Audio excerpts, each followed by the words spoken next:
Hello दोस्तों। ये इस कहानी का भाग 52 है। यदि आप इस कहानी के पहले के 51 भाग को नहीं देखे हैं तो उनका लिंक मैंने इस वीडियो के डिस्क्रिप्शन बॉक्स में दे दिया है, आप वहां जाकर देख सकते हैं। सुबह पीथी की नींद तन्मय से पहले खुल जाती है और जैसे ही उसकी नज़र खुद पर जाती है तो वे एक सेकंड के लिए डर जाती है, लेकिन फिर से याद आता है उसे कि कल रात को क्या हुआ था। रात की बात याद आते ही उसका चेहरा शर्म से लाल पड़ जाता है, लेकिन तभी उसे कुछ ऐसा याद आ जाता है जिसके चलते वे एकदम से अलर्ट हो जाती है और फिर वे धीरे से तन्मय के करीब चली जाती है और उसको हक करके जैसे ही उसके बैक साइड को देखने वाली होती है वैसे ही तन्मय अपनी आंखें खोल देता है और एकदम से उसके गले पे किस करने लगता है और बोलता है, क्या बात है, सुबह सुबह मेरी वाइफ इतनी रोमांटिक बन रही है। वैसे तुमने इतनी सुबह सुबह मुझे गले क्यों लगा रखा है? तन्मय की हरकत की वजह से विधि पहले ही एक सेकंड के लिए फ्रीज हो चुकी होती है, लेकिन फिर वो खुद को नॉर्मल करते हुए बोलती है, वे मैं अपने कपड़े ले रही थी। तन्मय उसको और टाइटली हग कर लेता है और बोलता है, लेकिन बेबी, तुम्हारे कपड़े तो तुम्हारे पास ही पड़े हुए हैं और तुम्हें मेरे साथ रोमांटिक होने के लिए ऐसे बहाने की ज़रूरत नहीं है। तुम ऐसे भी हो सकती हो, इतने फालतू के बहाने की क्या ज़रूरत है? तन्मय की बात सुनकर विधि को एक सेकंड के लिए लगता है कि वे पकड़ी गई, लेकिन जब वे उसकी बातें ध्यान से सुनती है तो खुद को रिलैक्स करती है और बोलती है, हाँ, मैं रोमांटिक बन रही थी तो क्या हुआ, अपने पति के साथ बन रही थी ना। तुम तो बातें ऐसे कर रहे हो जैसे मैं किसी और के साथ हूँ। तन्मय की बात सुनकर विधि को अजीब लग रहा था और वे तन्मय को खुद से दूर करने की कोशिश करते हुए बोलती है, तन्मय प्लीज छोड़ो, मुझे दर्द हो रहा है। तन्मय बोलता है, सॉरी बीबी, लेकिन अब मैं तुम्हें नहीं छोड़ने वाला हूँ क्योंकि तुमने मेरा मूड बना दिया है और अब मैं तुम्हें छोड़ने वाला नहीं हूँ। फिर वे विधि को हक करके सो जाता है। लगभग 2 घंटे बाद विधि गहरी नींद में सो जाती है और तन्मय उसके बगल में लेटा रहता है। उसके बालों में उंगली फिरा रहा होता है और फिर धीरे से बोलता है, तुम सच में बहुत ही ज़्यादा स्मार्ट हो। तुमने मुझे पहचान लिया ना। तुम्हें मेरे ऊपर शक हो गया है ना, लेकिन कोई बात नहीं, तुम्हारा ये शक बहुत ही जल्द खत्म हो जाएगा क्योंकि मैंने ऐसा कोई सबूत छोड़ा ही नहीं है जिससे ये साबित हो कि मैं ही रुद्र सिंह राठौर हूँ। मेरा बर्थमार्क भी नहीं। तुम मेरा बर्थमार्क देखना चाहती थी ना, लेकिन मैंने तो अपना बर्थमार्क पहले से ही हटवा दिया है। अब तुम मुझे कैसे पहचानोगी? मैंने तुम्हारे लिए अपनी पहचान तक छोड़ दी है और अब मैं तुम्हें एक शक की वजह से तो बिल्कुल दूर नहीं जाने दूंगा। फिर ये धीरे से उठता है और शावर लेता है और फिर फटाफट तैयार होकर नीचे हॉल में आ जाता है। नीचे हॉल में सारे लोग बैठे हुए होते हैं। उसको देखते ही दादी माँ बोलती हैं, चलो बेटा नाश्ता कर लो। तन्मय भी उनकी बात को मानते हुए डाइनिंग एरिया की तरफ चला जाता है। डाइनिंग एरिया में तन्मय की मॉम, मिसिका, सत्यम, सारे लोग मौजूद होते हैं। मिसिका जब तन्मय को अकेले डाइनिंग टेबल पर बैठे हुए देखती है तो वे बोलती है, देवर जी, आप सुबह सुबह यहाँ पर अकेले क्या कर रहे हैं और मेरी देवरानी कहाँ है? तन्मय उसकी बात सुनकर बोलता है, उसका तबीयत थोड़ा ठीक नहीं है इसलिए वे अभी सो रही है। तभी मिसिका मजाक करते हुए बोलती है, आप साफ साफ ये क्यों नहीं कहते हैं कि आपने उससे कल रात को कुछ ज़्यादा ही मेहनत करवा ली है जिसके चलते बेचारी की अभी तक नींद नहीं खुली है। मतलब क्या ज़रूरत थी इतनी सारी मेहनत एक रात को ही करवाने की? अभी तो पूरी लाइफ पड़ी है मेहनत करने के लिए, थोड़ा कल के लिए भी बचा कर रखते हैं। तन्मय मिसिका की बात सुनकर एकदम से चुप पड़ जाता है क्योंकि वे तन्मय होता तब तो अपनी भाभी की बातों का जवाब दे पाता, लेकिन ये तो रुद्र था और उसे समझ नहीं आ रहा था कि अपनी छोटी बहन को वे कैसे जवाब दे। मिसिका जब देखती है कि तन्मय कुछ नहीं बोल रहा है तो वे बोलती है, क्या हुआ देवर जी, आपको बुरा लग गया क्या मेरी बातों का? तन्मय बोलता है, बिल्कुल भी नहीं, मैं तो बस ये सोच रहा था कि भाई ने आपको इतनी आसानी से कैसे जाने दिया। मिसिका जैसे ही भाई का जिक्र सुनती है वे गुस्से से सत्यम को देखने लगती है, जैसे वे अपनी आंखों से उसे मार डालेगी और फिर गुस्से में चम्मच को पटक पटक कर खाने खाने लगती है।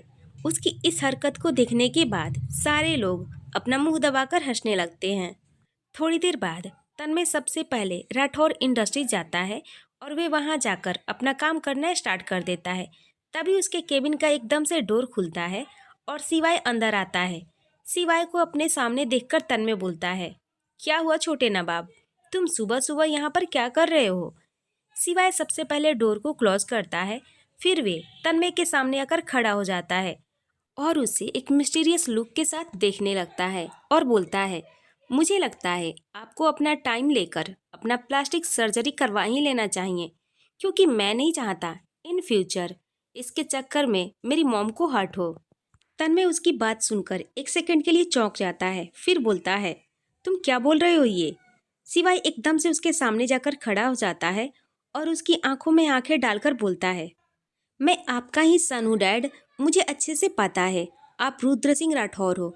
बस आप तन्मय सिंघानिया बनने की एक्टिंग कर रहे हो और इसलिए मैं चाहता हूँ आप अपना प्लास्टिक सर्जरी करवा लो, क्योंकि मैं नहीं चाहता आपकी ये सच्चाई मेरी मॉम के सामने कभी आए।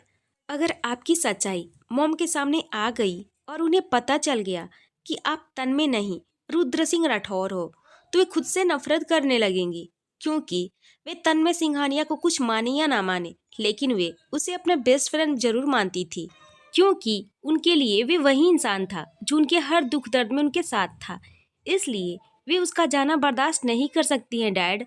अगर उन्हें पता चल गया कि उनकी वजह से उनके दोस्त की जान गई है, उनके पति को बचाने के लिए उसने अपने आप को मार दिया, तो वे जीते जी मर जाएंगी, फिर टूट जाएंगी डैड। तन्मय सिवाय की बातें सुनकर एकदम से जाकर उसे गले लगा लेता है और बोलता है, थैंक यू मुझे पहचानने के लिए, थैंक यू मुझे माफ़ करने के लिए। मैं प्रॉमिस करता हूँ ये सच्चाई कभी किसी को पता नहीं चलेगी। दुनिया के लिए रुद्र राठौर मरा हुआ है और वे मरा हुआ ही रहेगा। मैं तन्मय सिंघानिया हूँ और मैं इसी आइडेंटिटी के साथ सब कुछ सही करूँगा और मैं कल ही जाकर डॉक्टर के साथ अपॉइंटमेंट लेता हूँ। अब मुझे मास्क पहनने की ज़रूरत नहीं पड़ेगी। सिवाय भी उसे बैक हक करता है और बोलता है, थैंक यू मेरी मॉम को इतना प्यार करने के लिए। विधि जब सोकर उठी तो दोपहर के 1 बज गए थे और जब वे टाइम देखती है तो उसके होश ही उड़ जाते हैं और वे अपने मन में बोलती है, तन्मय के बच्चे, ये सब तुम्हारी वजह से हुआ है, मैं तुम्हें छोड़ूंगी नहीं। वे जल्दी से उठकर तैयार होती है और नीचे जाती है। नीचे जाती है तो हॉल में उसकी दादी माँ और तन्मय की मॉम दिखाई देती हैं। विधि उन दोनों के पास जाकर खड़ी हो जाती है और उसे समझ नहीं आ रहा होता है कि वे क्या बोले। तभी दादी माँ की नज़र उसके ऊपर जाती है और वे बोलती हैं, अरे बच्चा तुम उठ गई, चलो तुम चलकर कुछ खा लो, सुबह से तुमने कुछ नहीं खाया है। तभी तन्मय की मॉम बोलती हैं, इनके लिए 1 बजे तक लोग बैठकर इनका इंतजार नहीं करेंगे कि महारानी जी कब उठेंगी, तो हम लोग कब नाश्ता करने जाएंगे। विधि उनकी बात सुनकर बोलती है, आई एम सॉरी मॉम, कल से ऐसा नहीं होगा। तभी तन्मय की मॉम गुस्से से बोलती है, तुमको किसने बोल दिया कि मैं तुम्हारी माँ हूँ? मैं तुम्हारी कुछ भी नहीं लगती हूँ, समझी तुम? दोबारा से मुझे माँ कहने की कोशिश भी मत करना। नफरत है मुझे तुमसे और तुम्हारी इस शक्ल से। पता नहीं तुमने क्या जादू किया है मेरे बेटे पर, जो तुम्हारे पीछे पागल हो गया है। जब दादी माँ को उनकी बातें बर्दाश्त नहीं होती हैं तो चिल्लाते हुए बोलती हैं, बस करो, और कितना बोलोगी? तुम्हें उसे अपनी बहू नहीं मानना है तो मत मानो, लेकिन उसे इस तरह से बेइज्जत करने का तुम्हारा कोई हक नहीं है। फिर वे विधि से बोलती हैं, चलो बेटा कुछ खा लो, मैंने तुम्हारे लिए तुम्हारे फेवरेट डिश बनवाए हैं। विधि उनके साथ डाइनिंग एरिया में चली जाती है और जल्दी जल्दी खाने लगती है और खाने के बाद बोलती है, दादी माँ मैं ऑफिस जा रही हूँ, मुझे हॉस्पिटल भी जाना है, तो हो सकता है मैं रात में देर से आऊँगी। दादी माँ उसके गालों को पकड़ते हुए बोलती हैं, कोई बात नहीं बच्चा, तुम आराम से आना, ठीक है। विधि उनकी बात सुनकर स्माइल करती है और वहाँ से चली जाती है। विधि के ऑफिस में विधि अपने केबिन में बैठकर फाइल चेक कर रही होती है कि तभी उसके केबिन के डोर पर नॉक होता है। विधि अंदर आने के लिए परमिशन दे देती है, लेकिन अभी भी उसका ध्यान अपने फाइल पर ही होता है। तभी धीरे से उसके केबिन का डोर ओपन होता है और मटकती हुई अमृता अंदर आती है और बोलती है, हेलो लिटिल सिस्टर, कैसी हो? विधि जैसे ही जानी पहचानी आवाज़ सुनती है, वे अपना सर उठाकर सामने देखती है तो उसे अमृता दिखाई देती है। उसको देखते ही विधि का मूड ऑफ हो जाता है, लेकिन फिर भी अपने चेहरे पर बनावटी मुस्कुराहट लाते हुए बोलती है, इतनी दूर तुम अकेले आने की कष्ट क्यों की? कोई काम था तो मुझे बुला लेती।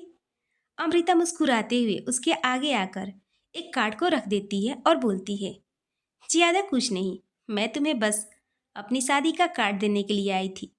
और मैं आशा करती हूँ तुम कल ही मेरे घर आ जाओगी, क्योंकि मैं चाहती हूँ तुम मेरे हर एक फंक्शन में शामिल हो। ऑफ कोर्स, तुम उस घर की बड़ी बेटी जो हो। विधि उस कार्ड को आराम से उठा लेती है और बोलती है, मुझे तो आना ही है, तुम इतनी प्यार से जो बुला रही हो। और फिर अपने मन में बोलती है, और मुझे उस ऋषभ मल्होत्रा की सच्चाई भी तो जाननी है। और फिर अमृता वहां से चली जाती है। विधि उस कार्ड को देखते हुए अपनी आंखें बंद करके चेयर पर बैठ जाती है। और तभी उसको तन्मय का ख्याल आता है। उसे उसका टच याद आता है। वे सब याद आते ही उसे अजीब सा फील होने लगता है। वे तुरंत अपनी आंखें खोलकर बैठ जाती है और बोलती है, मुझे ऐसा क्यों लग रहा है? तुम तन्मय नहीं हो। तुम्हारा चेहरा तो तन्मय का है, लेकिन तुम कोई और हो। मैं तुम्हें समझ नहीं पा रही हूँ। तुम रुद्र हो या तन्मय, कौन हो तुम? लेकिन तुम कोई भी हो, मुझे तुम्हारा सच जानना है, अब हर हालत में। सुबह तो तुम मुझसे बच गए थे, लेकिन मैं भी देखती हूँ तुम खुद को कब तक मुझसे बचाते हो। रात में विधि जब घर आती है तो उसे हॉल में ही घर के सारे मेंबर मिल जाते हैं। विधि जब तन्मय को वहां पर नहीं देखती है तो वे अपने मन में सोचती है, वे शायद रूम में होगा। और वे रूम में चली जाती है, लेकिन विधि को तन्मय रूम में भी नहीं मिलता है। फिर वे जल्दी जल्दी फ्रेश होती है और रूम से बाहर आ जाती है। और फिर दादी माँ से बोलती है, दादी माँ, आपने तन्मय को देखा क्या? दादी माँ कुछ बोलती उसके पहले तन्मय की मॉम बोलती हैं, क्या बात है, खुद के पति के बारे में दूसरों से पूछना पड़ रहा है। वैसे तुम मुझे बताने का कष्ट करोगी कि आखिर तुमने मेरे बेटे के साथ ऐसा क्या कर दिया जो शादी के दूसरे दिन ही वे इंडिया छोड़कर बाहर चला गया? बताओ, क्या बोला है तुमने मेरे बेटे से? ऐसा क्या कर दिया उसके साथ जो उसे यहाँ से जाना पड़ा? तुम दुनिया वालों को तो ऐसे दिखाती हो जैसे तुम मेरे बेटे को थोड़ा सा भी पसंद नहीं करती हो। फिर तुम उसकी बीवी क्यों बन बैठी हो? अगर मेरे बेटे का तुम्हारे पास करीब आना, तुम्हें छूना इतना ही बुरा लगता है तो तुम उसे छोड़ क्यों नहीं देती हो? उसे दूर क्यों नहीं चली जाती हो तुम? विधि कब से उनकी सारी बातें सुन रही थी। वे एकदम से बोलती है, आपको नहीं लगता है मॉम, आप ज्यादा बोल रही हैं? वे मेरा पति है, मेरा उसके बीच क्या है ये हम दोनों का मैटर है। मुझे नहीं लगता इसमें किसी तीसरे को बोलना चाहिए। हमारे प्राइवेट लाइफ के बारे में खुलेआम बात करना बंद कीजिए, क्योंकि मुझे ये बिल्कुल भी पसंद नहीं कि कोई मेरे प्राइवेट लाइफ में दखल अंदाजी करे, चाहे वो कोई भी क्यों ना हो। मैं अपनी प्राइवेट बातें अपनी पति के साथ ही शेयर करना चाहती हूँ, ना कि दुनिया वालों को दिखाना चाहती हूँ कि हम दोनों के बीच क्या है। और अगर आपको इतना ही देखने का शौक है तो कल आप सीधे मेरे बेडरूम में आ सकती हैं और आराम से देख सकती हैं कि हम लोग क्या करते हैं उसके अंदर। तन्मय की मॉम एकदम से गुस्से से चिल्लाती हुई बोलती हैं, तुमने मेरे बेटे को पता नहीं कहाँ भेज दिया है और ऊपर से अब मुझसे बदतमीजी कर रही हो। विधि बोलती है, मैं आपसे कोई बदतमीजी नहीं की, मैं सिर्फ आपको बता रही हूँ कि मेरे प्राइवेट लाइफ के बारे में सबके सामने डिस्कस करना बंद करिए। और मैंने उसे कहीं नहीं भेजा है, वे खुद से गया है। वैसे भी वे कोई छोटा बच्चा नहीं है जो मैं उसे जो जो बोलूँगी वे वैसा वैसा करता जाएगा।